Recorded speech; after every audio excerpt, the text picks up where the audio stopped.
একেবারে মিডিয়া যেভাবে গজিয়ে উঠতেছে, প্রত্যেকের পেছনে এক একটা গ্রিন রুম আছে, যেখানে ন্যারেটিভ তৈরি হয়,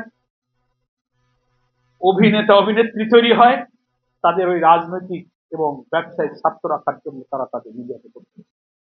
সেজন্য আমি বলবো যে আজকে আমাদের সংকট সংস্কারের যদি সামনে আমাদের কপালে থাকে তো হবে, তবে সব পত্র পত্রিকার একটা এডিটোরিয়াল পলিসি থাকে। দুর্ভাগ্য এখন যে সোশ্যাল মিডিয়াটা হয়েছে, ফেসবুক সবার হাতে হাতে, যা ইচ্ছা তাই লিখে দেয়, যা ইচ্ছা একটা কন্টেন্ট বানাই দিলাম। আর এখন তো এআই সহ নানান সব কার্যক্রম হয়েছে। ওই যে আমার আগে কামাল মজুমদার ভাই বললেন, ফেক, মিস ইনফরমেশন, ডিসইনফরমেশন, এগুলো কন্ট্রোল করার কোনো কিছু নাই।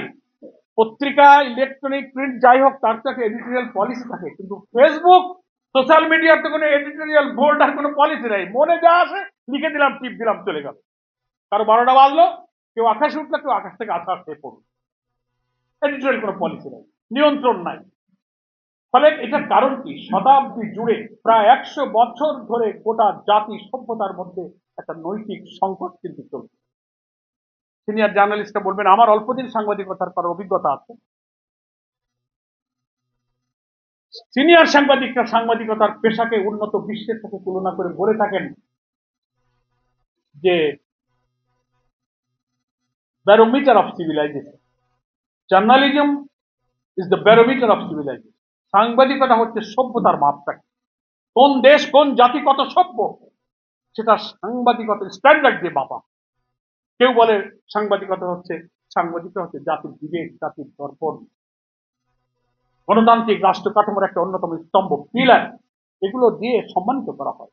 কিন্তু এটা কেন হচ্ছে না? তার কারণ হচ্ছে যে যুগের পর যুগ নৈতিকতার সংকট আমাদেরকে গিলে খাচ্ছে।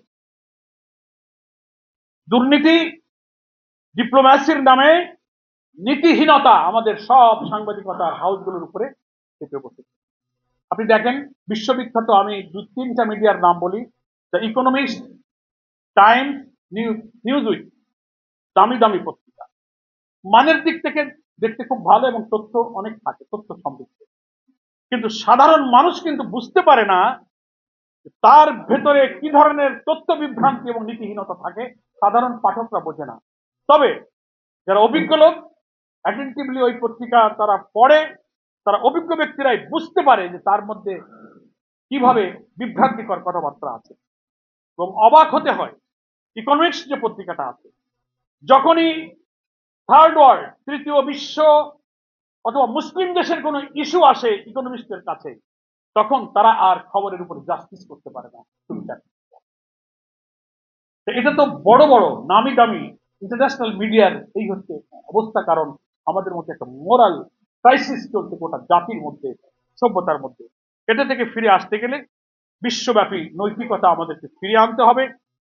তখন ওই মিস ইনফরমেশন বলি, ফেক নিউজ বলি, ইনফরমেশন বলি, এগুলো আমাদের চলে। অনেকে বুঝাতে চান যে না, আমাদের সবকিছু ব্যাপারে তো মুক্ত চিন্তার একটা freedom of speech, freedom of press, freedom of thinking. ভাইরে, মুক্ত চিন্তার একটা সীমা থাকা উচিত। কি বলেন, ঠিক কিনা? মুক্ত চিন্তা মানে কোনো লাগাম নেই এরকম অবস্থাকে ফ্রি বলে না। আপনি মুক্ত চিন্তা, সবকিছু যা ইচ্ছা তাই করবেন, এটাকেই যদি আপনি মুক্ত চিন্তা বলেন, তো রাজধানী ঢাকার মতিঝিল দিয়ে, পুরন ঢাকা দিয়ে, গুলিস্তান দিয়ে আপনি কাপড় তুলে দৌড় মারবেন, এটাও কি আপনার মুক্ত চিন্তার অধিকার?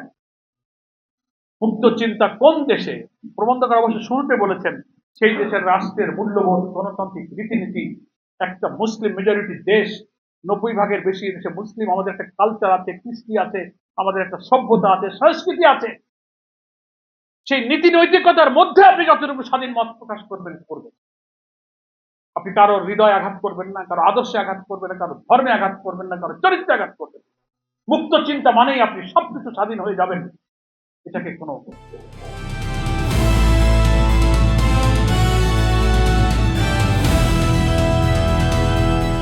দিনাজপুর টিভি, মানুষের জীবনের কথা বলে।